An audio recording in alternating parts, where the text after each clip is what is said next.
Selamat siang, perkenalkan nama saya Siti Fatimah. Saya dari jurusan Bimbingan dan Konseling Universitas Negeri Malang. Kali ini saya akan membawakan sebuah materi dari mata kuliah riset kuantitatif yang berjudul Analisis dan Interpretasi Data. Baik, pertama-tama saya akan menjelaskan mengenai pengertian analisis data. Secara umum, analisis data adalah mencari dan menyusun secara sistematis dan yang diperoleh dari hasil wawancara, catatan lapangan, dan dokumentasi dengan cara mengordinasikan data ke dalam kategori, kemudian menjabarkan data ke dalam unit-unit, melakukan sintesa, menyusun pola, memilih mana yang penting dan mana yang akan dipelajari, dan membuat kesimpulan sehingga mudah dipahami oleh diri sendiri dan orang lain. Baik, materi selanjutnya adalah menyiapkan data. Dalam menyiapkan data perlu dilakukan beberapa langkah-langkah. Yang pertama adalah menentukan skor terhadap data. Langkah kedua adalah menentukan tipe skor dari data tersebut. Yang ketiga, menyeleksi program komputer dalam rangka menginput data. Materi selanjutnya adalah menganalisis data. Dalam menganalisis data, ada hal-hal yang perlu kita perhatikan. Antara lain yang pertama, mendeskripsikan kecenderungan data untuk variabel tunggal atau pertanyaan pada instrumen. Sebagai contoh, apa self-esteem atau penghargaan dari siswa sekolah menengah pertama? Nah, untuk menjawab pertanyaan ini, kita memerlukan statistik deskriptif. Melibatkan analisis deskriptif antara lain MEAN, median, modus, dan lain sebagainya. Yang perlu diperhatikan yang nomor 2 adalah membandingkan dua data atau lebih kelompok dari sisi variabel independen dalam hal variabel dependen. Sebagai contoh, bagaimana anak laki-laki dibandingkan dengan anak perempuan dalam hal self-esteem mereka.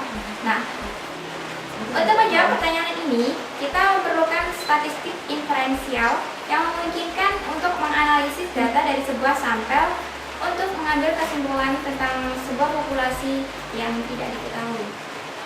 Baik, hal yang perlu diperhatikan dalam menganalisis data yang ketiga adalah mengaitkan dua variabel atau lebih.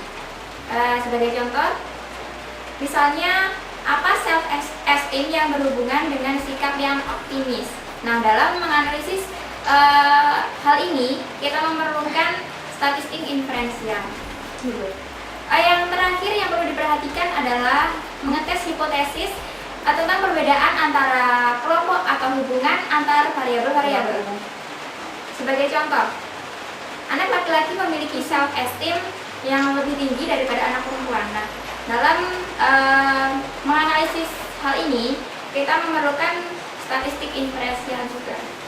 Baik, setelah kita membicarakan mengenai hal-hal yang perlu diperhatikan tadi, kita sedikit menyinggung mengenai bagaimana statistik inferensial maupun statistik deskriptif. Baik, saya akan sedikit mengulas tentang statistik deskriptif. Statistik deskriptif akan membantu Anda mencarikan kecenderungan secara menyeluruh atau tendensi sentral dari data-data, memberikan pemahaman tentang berbagai skor yang mungkin Anda miliki dan memberikan pemahaman tentang posisi sebuah skor dibandingkan dengan skor-skor lainnya. Ketiga hal ini yang ada di dalam statistik deskriptif adalah central tendency atau tendensi sentral, kemudian yang kedua adalah variability, dan yang terakhir adalah kedudukan relatif. Tendensi sentral yang ada di dalamnya yaitu MEAN, median, dan mode. Baik, yang kedua adalah ukuran variabilitas. Terdapat 3 hal di dalam variabilitas, yaitu yang pertama adalah range atau rentangan, yang kedua adalah varian atau variansi, yang terakhir adalah standar deviasi. Yang selanjutnya adalah ukuran varian. Yang terakhir tadi adalah kedudukan relatif. Di dalamnya terdapat 2 hal yaitu persentil skor dan standar skor. Itu tadi penjelasan saya mengenai analisis deskriptif. Selanjutnya saya akan mengulas sedikit mengenai analisis secara inferensial. Analisis inferensial potensial ini untuk melihat skor dari sisi sampel dan menggunakan hasilnya untuk menarik inferensi atau generalisasi atau membuat prediksi tentang populasi. Itu tadi materi mengenai statistik inferensial dan deskriptif. Selanjutnya adalah tentang menguji hipotesis. Ada beberapa hal atau langkah-langkah yang perlu kita perhatikan untuk menguji sebuah hipotesis. Yang pertama adalah mengidentifikasi hipotesis nol dan hipotesis alternatif. Kita menentukan level of significance atau alpha level dalam rangka menolak hipotesis nol.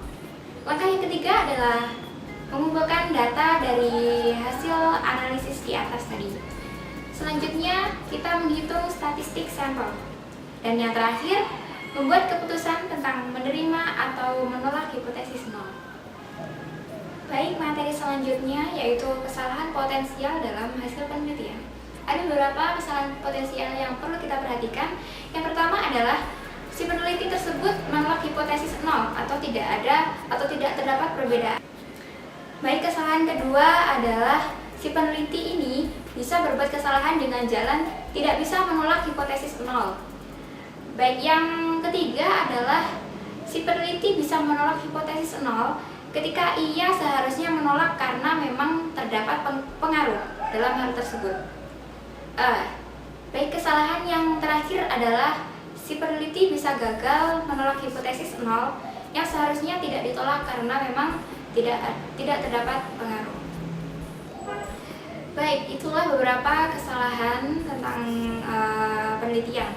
Selanjutnya saya akan menjelaskan tentang confidential interval, yaitu jarak antara nilai-nilai statistik tertinggi dan terendah yang konsisten dengan data-data teramati dan yang berisikan data-data populasi aktual. Hal ini memberikan informasi tambahan tentang pengujian hipotesis kita. Selanjutnya adalah menentukan besarnya pengaruh. Besarnya pengaruh mengidentifikasikan kebermaknaan dari kesimpulan-kesimpulan tentang perbedaan kelompok atau hubungan antara variabel-variabel dalam sebuah penelitian kuantitatif. Nah, setelah kita belajar menganalisis data, sekarang kita belajar melaporkan hasil penelitian. Ada beberapa cara untuk melaporkan hasil penelitian. Yang pertama adalah dengan tabel yang menyajikan informasi statistik, kemudian diagram-diagram seperti chart, gambar-gambar, lukisan-lukisan yang memperlihatkan variabel dan hubungan-hubungannya. Dan yang terakhir adalah penjelasan rinci tentang hasil-hasil statistik. Baik, materi yang terakhir adalah menyajikan hasil penelitian. Ada beberapa langkah yang harus kita perhatikan untuk menyajikan hasil penelitian, antara lain yaitu melaporkan apakah uji hipotesis signifikan atau tidak. Yang kedua adalah memberikan informasi penting tentang uji statistik. Dan yang terakhir adalah mencakup bahasa yang bisa digunakan dalam melaporkan hasil-hasil statistik. Baik, sekian dari saya. Ada kurang lebihnya saya mohon maaf. Saya akhiri. Selamat siang.